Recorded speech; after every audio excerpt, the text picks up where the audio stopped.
نادي الكويت كابتن، يعني شفنا الشوط الاول المباراه كانت متجهه نوعا ما للتعادل. بعد الدقيقه العاشره من الشوط الثاني تغيرت مجريات المباراه، الكويت مسك الافضليه، قدرتوا تسجلون 3 اهداف. اذا بنتكلم عن من بعد الدقيقه العاشره، شنو التغيير اللي حصل لنادي الكويت؟ اول حاجه بغينا نهنئ اللاعبين على هذه المباراه هذه.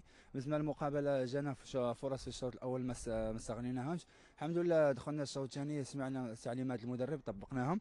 جاء الهدف الاول، جاء الهدف الثاني. المباراه مي تشجع الهدف الاول بتصير سهله. سوينا تعليمات المدرب وانا نهنئ اللاعب على هذه المقابله. كابتن، يمكن هذه ثاني مباراة اعتقد لك مع الكويت. شفنا اليوم اسيست حلو منك، صناعة جميلة.